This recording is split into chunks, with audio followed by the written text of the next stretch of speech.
Hello and welcome to LiveSquawk's Commodity Corner teaser. I want you to look at the stories leading the markets. I'll be joined shortly by its author, Stadele, to walk you through what's in this week's edition. But first, before we go any further, a quick disclaimer. The content provided on this channel is for informational and educational purposes only. We are not licensed financial advisors, and none of the information shared should be considered as financial investment or trading advice. Please conduct your own research, consider your financial objectives, and consult a qualified financial professional before making any investment decisions. Investing and trading in financial markets carries risks, and the past performance is not indicative of future results. We are not responsible for any losses or gains that may result from following the content on this channel. And with that, I'd like to introduce you to Chris. Hello, Chris. Hi, Harry. How you doing? Not bad, thank you. Not bad.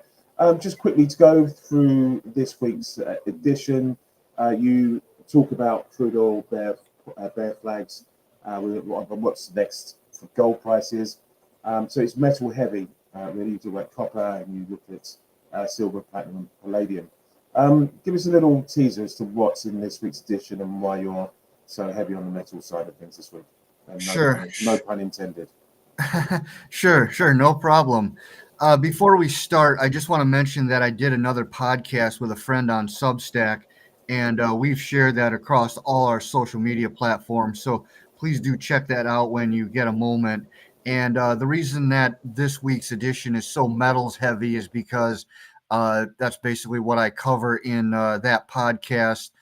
This guy is a metals guy, so he likes me to discuss those in depth as possible. So for that podcast and like Harry said in this newsletter, I cover gold, silver, platinum, palladium, and copper, and also crude oil. Most of these markets I cover a lot of technical analysis just because everything has been so darn crazy, especially in gold. That's been parabolic in both directions over the past couple weeks. For crude oil, again, that discussion is mainly technical, but I do briefly cover some recent interesting developments on the fundamental side. And there's been some interesting chatter and what have you about copper that could easily be misinterpreted by market participants. So I put in my 2 cents as well as, again, some brief technical analysis on that. So this week with the podcast and writing this has been absolutely crazy. So I didn't get a chance to cover the stock market in this edition, but I aim to do so in next week's. And just kind of a little teaser. There's a gap. I really like following the E-mini S&P futures by CME Group, and there's a decent sized gap about 400 points lower from here.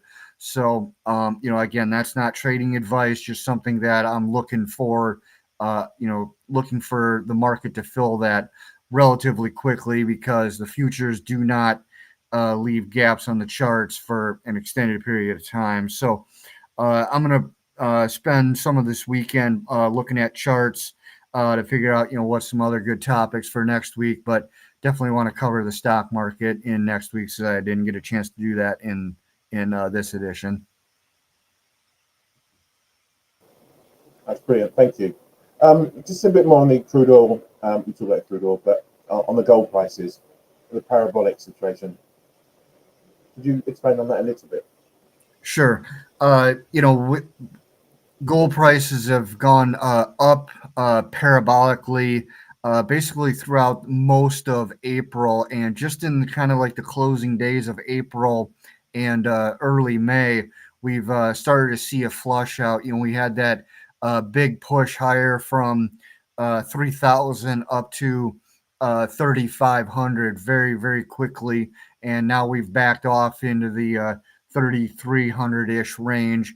I'm looking for a little bit lower prices from here. I do include some good technical and support levels in this week's edition. So, please do check that out when you get a moment. So that's what I meant by parabolic on both sides, that, we had that quick run up on the upside, and now we're falling quickly on the downside. Brilliant. Thank you for that explanation. Okay.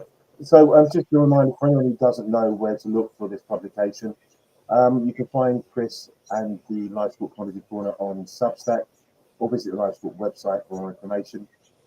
Sign up for the weekly updates. Yeah, Chris, thank you very much for just a little teaser into what to expect in this week's edition. And we look forward to reading it and also